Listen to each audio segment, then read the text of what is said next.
Hey there, Internet. To my left is Nolan. To my right is Niall. And you're watching the Readiness Report.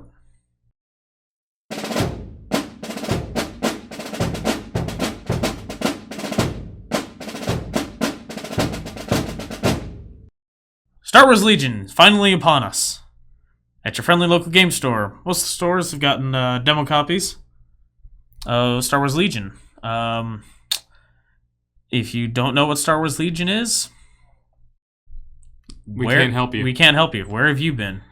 It is the new Star Wars miniatures game from Fantasy Flight Games.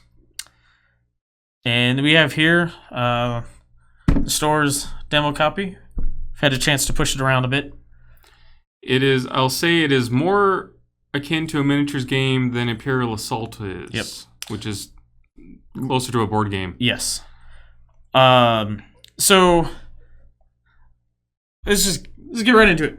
We're gamers. We like to complain. That's what we do. Mm-hmm. So we're both longtime miniature gamers. And like straight up miniature games, Warhammer, Flames of War, Team Yankee, BattleTech, things like that.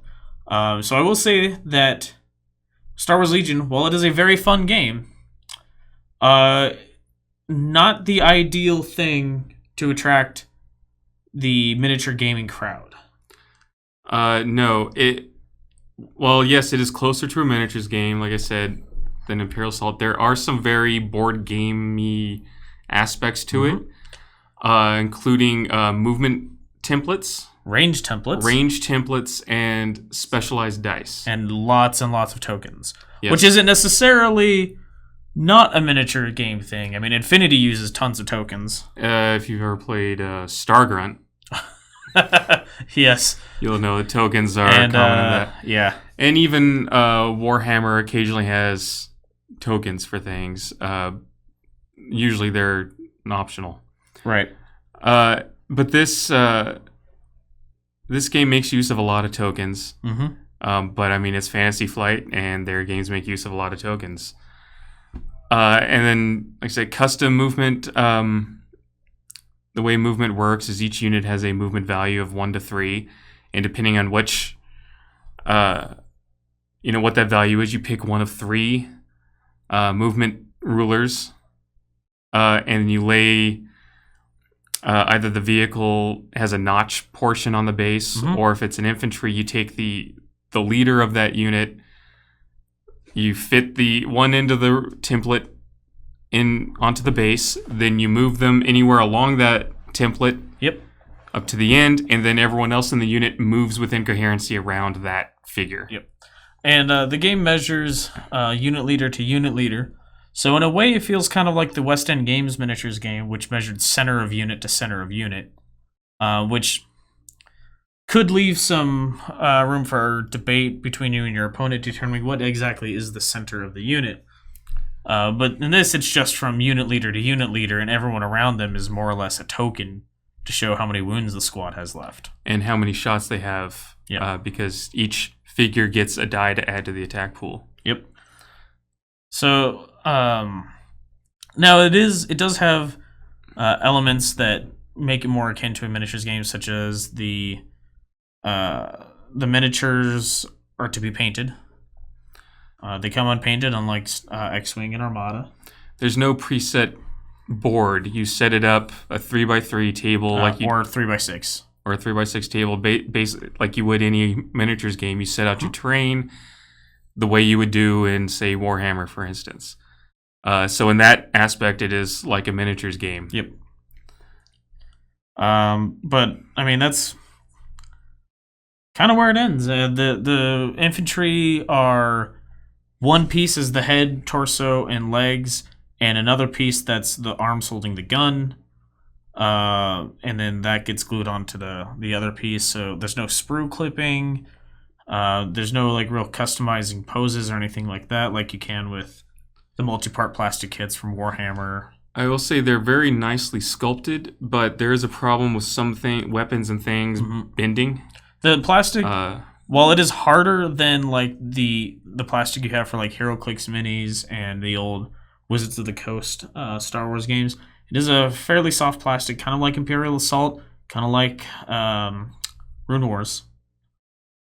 But yeah, so as a result, the particularly the long weapons, the heavy repeating blasters, things like that get a little rocket bent. launcher. Rocket launcher. The stabilizing fins on the speeder bikes. Yes. Now, back tools again. Where this differentiates from a lot of, I won't say all miniatures games, but a lot of miniatures games, is there's a randomness to it. When you start a new round, each player puts down an order, and then they flip it.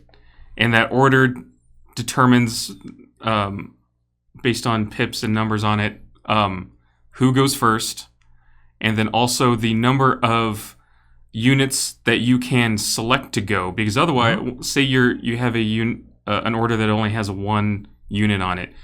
That means you can pick one unit that you can determine when that unit activates. Yep. Otherwise, it's random. You have a pile of tokens that are face down, and you shuffle each turn. You randomly draw one, and that tells you what unit can activate. Yep. So it's random. You may randomly get a unit that you don't even want to activate, which you can hold for later. But if you're really needing some unit to activate, it might not. Right. And basically what it is, the better the order, the more beneficial the order is for you, the fewer units you get to choose to activate. Right. So, if something is of particular benefit to you, you'll have to sacrifice something somewhere for that. Yeah, so there's that randomness there, and so there are other miniatures games that do have a randomness like that, but not very common in miniatures games, really. So that's another sort of board game aspect, right, to this game. Also, like in X-Wing, like in Armada, there are upgrade cards, and the upgrade cards that come in the expansions are not the same ones that come in the core set. So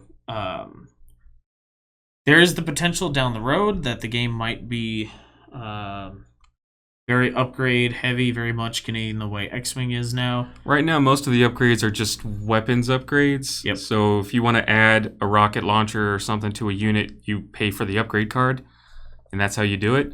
So really, that's not too different from any other miniatures game, but there are also upgrades or upgrade cards that allow units to take special actions. Yep. And so there's the potential for that down the road being a big part of the game, and so that you could see that could devolve into something along the lines of X-Wing, where that is a major part of the game. Yeah, and I don't see the game getting to the point where it's as bloated as X-Wing is right now. Just because, how could you possibly add that many ground units to the game? I suppose every time a movie comes out, you get one more unit potentially, because there's always a new Stormtrooper every movie. But yeah. There will down the road. There will probably be the Scum and Villainy faction. Well, I was gonna say the Death Troopers, right? That were in Rogue One, following around director Krennic, and as well as were all over the last season of Rebels. Yeah, I could see more heroes. Obviously, there's a ton of characters you could add to it. Various Stormtrooper variations. Stormtroopers on dewbacks. That would be kind of cool, actually. Yeah. So for the first wave that's coming out, you have Stormtroopers, Rebel Troopers, speeder bikes, ATRTs, an ATST, and a snow speeder, or the T-47 air speeder. Right. And they have announced the Rebel Fleet Troopers, Princess Leia, Snow Troopers, and General Veers. Veers? I thought it was Veers for the Empire. No, I remember. It's not in the first release. I could be wrong, but I thought Veers was announced. I don't think it's Veers. I think it's General Weiss from it was in Imperial Assault, actually. Oh yeah, it is General. Yeah, Weiss. it's General Weiss. So anyway, so the start out the gate, it's cool because there's potential for some variety there. I just really hope that we don't see anything like the early days of X-Wing, where there was Fat Han and TIE Swarm, and those are the two lists that you ever saw. I hope we don't have a situation where it's like, the people who show up with one squad of Stormtroopers and ATSTs dominate the battle every time. Well, there are rules for you have to take one commander, right, and then you have to take one core, which is like a stormtrooper or a rebel trooper, I think, and then everything else is like, or you have to take 2 core, I think. Yeah. And then everything else is like 0 to 2 or 0 to 3, whichever. But there is some. And I would imagine Snow Troopers TONE and that Rebel is. Fleet Troopers will be core when those come out as well. I haven't looked at their cards or anything, but that would just make sense to me. Yeah, you have leaders, you have core, you have special forces, and you have heavy. Mm-hmm. Right now, there's nothing under special forces available. I don't think. All the vehicles are heavy. And the regular Rebel Troopers are what have always... The sculpt they use for them is what's always been determined to be the Rebel Commandos. Right. So if they're going to do special forces, I don't know what they're going to do. They might have some even more special-looking commandos. I don't know. As a throwback to West End games, it'd be super cool to get Kraken's commandos. Well, there was the cover for the Special Forces book for the West End games had some really cool looking Rebel Commandos that looked like they had modified some Imperial Scout armor to be black, and it was some really cool looking stuff on the cover. So if those stuff like that, the Special Forces unit for the Rebels, I would be really happy. Cool. Back to Legion. I mean, we could speculate all day about units that are coming out, and so it's as close to a regular full-on miniatures game for Star Wars as we're gonna likely get. Right, and so like the way combat works, for instance, you take a squad, you take all the weapons in the squad, and you can split fire between different units. But if you firing at one target, you take you measure range. Are they within range? You make the dice pool based on how many guys are in the squad. You roll the dice, then your opponent rolls defense dice. Just like an X-Wing. And so, but like in a lot of miniatures games, and so you roll to hit, your opponent rolls to defend, and any hits that go through, take damage. It's pretty simple. There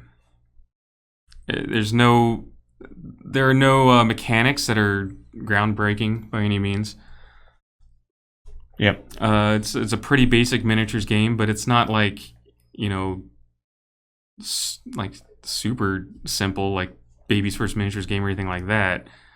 But it's sort of fits a balance between being complex enough for experienced players to have fun with it, but not being overwhelming to and being welcoming to people who are not miniatures players, which is really what it's going for, I think. Yeah, because it is Star Wars, and you're going to appeal it to a wider audience. However, the problem I potentially see with this going forward is that the game isn't super attractive to like hardcore, or not. I'm going to say hardcore, but like people whose tabletop gaming is primarily miniatures games. People who are primarily Warhammer players, primarily Flames of War players. They're not going to care that much for this game because the hobbying is like definitely a step down from the level of hobbying, like as far as like building and customizing and painting and things like that. It's definitely a step down from what you get out of Warhammer. The game complexity is definitely a step down. And so really what I see happening is I see the people I see getting excited for Legion, talking about Legion, pre-ordering Legion, are all people who are already X-Wing players or Armada players or both. And so what I see happening is just a shift from buying stuff for X-Wing to buying stuff for Legion. So I don't know if it's really going to work out that well for Fantasy Flight because of the way they launched it. I really think the game would have benefited from being a tape measure based game. You can still have your custom dice and maybe going lighter on the tokens. Yeah, because it would have just been appealing to a market that they're currently not targeting. The like easy to play, easy to learn, easy to get into miniatures game. They already have that. It's called X-Wing. Right. And it seems to me that the game just really would have benefited from being that last step towards like a regular hobbying miniatures game. Because I when they first announced it, I was so hoping that I would be clipping stormtrooper heads off a sprue. Right. See, but I mean, Fantasy Flight, they come from a board game background, so they want this box to contain absolutely everything you need to play. Yep. That's why they have the custom dice. That's why they have the range template. That's why they have the movement templates. They could have put a tape measure in there. They, and some D6. they could have put a tape measure and some D6 in there. I get it. I know. I mean, it's not going to stop me from playing the game. I'm still going to play this game. I have everything on pre-order. Super excited for that ATSD. It's going to be huge. Yeah, but there are some more hardcore miniatures players that will look at this and be like, "Nah, I'm just going to stick with Warhammer or whatever they play, or Flames of War, or whatever it is." And because this might not just the Star Wars name might not be enough, like it is for a lot of people, to just make them want to play this game. Yeah. So while we're talking about this, let's talk especially about people who already play multiple games. Right. They're like, well, that's a game I don't have to get into. Yeah. But speaking of the miniatures, then let's talk about those for a sec. This game, contrary to what people are saying online, this game is not a 28mm game. It's definitely close to like a 32mm game. And probably right about now, Nolan will pop up a image of Stormtrooper next to a Primaris Space Marine it was also next to a Goliath Ganger from Necromunda. It's just miniatures we had at hand to show you scale. And see that Stormtrooper is taller than a Primaris Space Marine. For those you don't know, that's basically the tallest humanoid figure in the game. In Warhammer. Yes. A Goliath is bigger than a normal human as well, and is well taller than that. Yeah. So what'd you say? The Stormtrooper is almost a head taller. A little less than a full head. The sergeant who's standing up straight, yeah.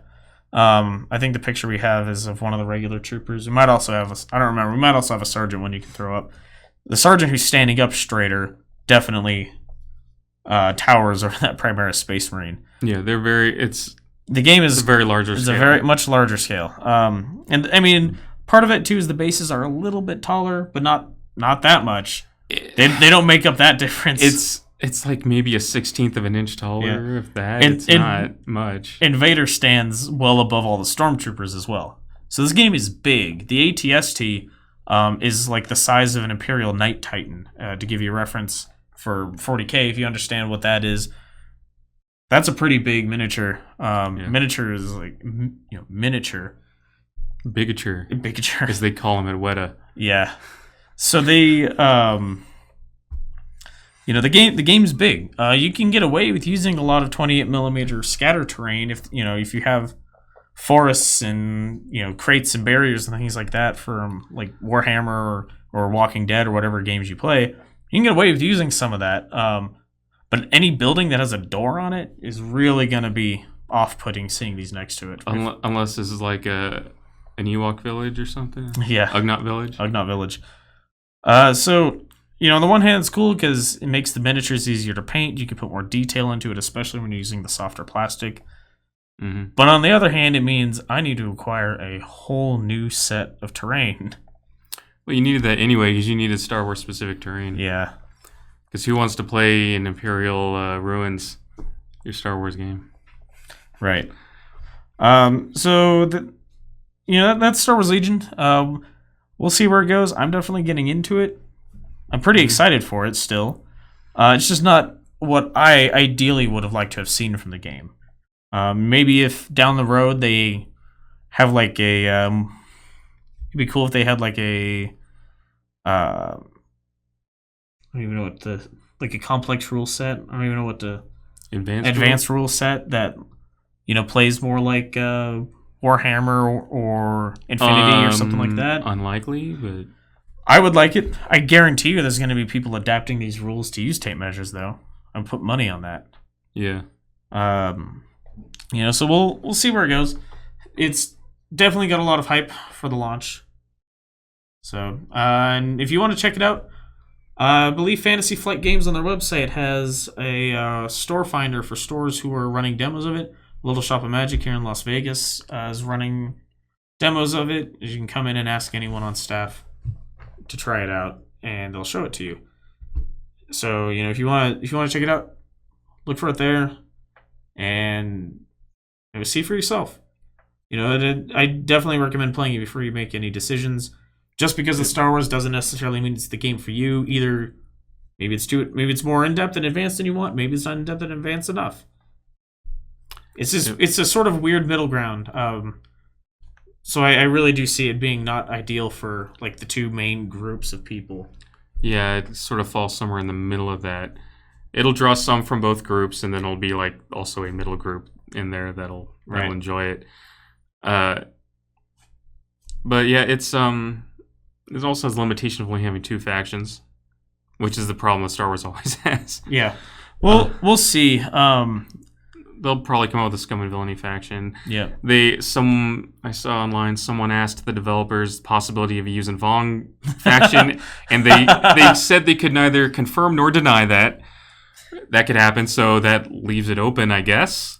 I suppose that might also depend on if Dave Filoni manages to squeeze that into something somewhere. He's been trying. There's a panel from a Comic-Con of him with some concept art of a Yuuzhan Vong ship and warrior that was supposed to go into Clone Wars, and then Lucas saw that and put the kibosh on it. Yeah, this is back when Lucas was still on Lucasfilm, so yeah, it was a while back. But so who knows? We'll see. Who knows? We'll see. I guarantee you, the first next step, once they flesh out the 2 factions of Rebels and Imperials, I guarantee you the next step will be Resistance and First Order.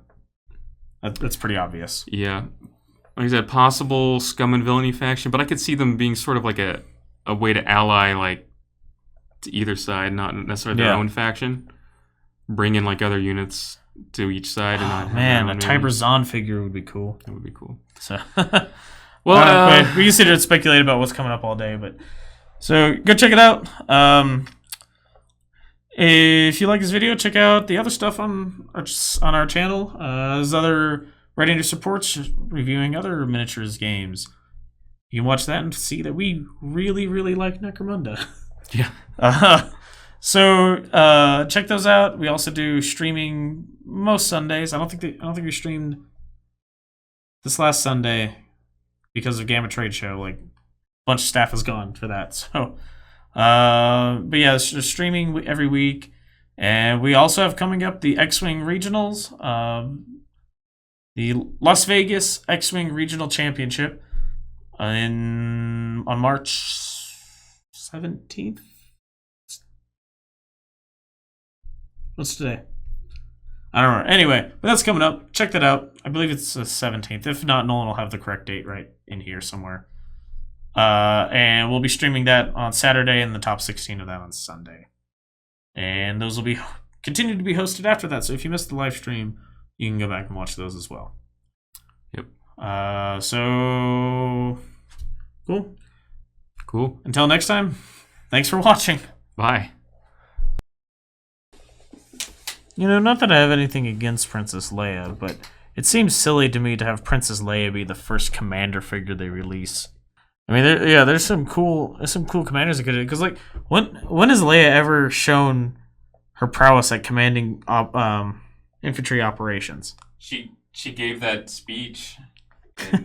Yeah, she did, I guess.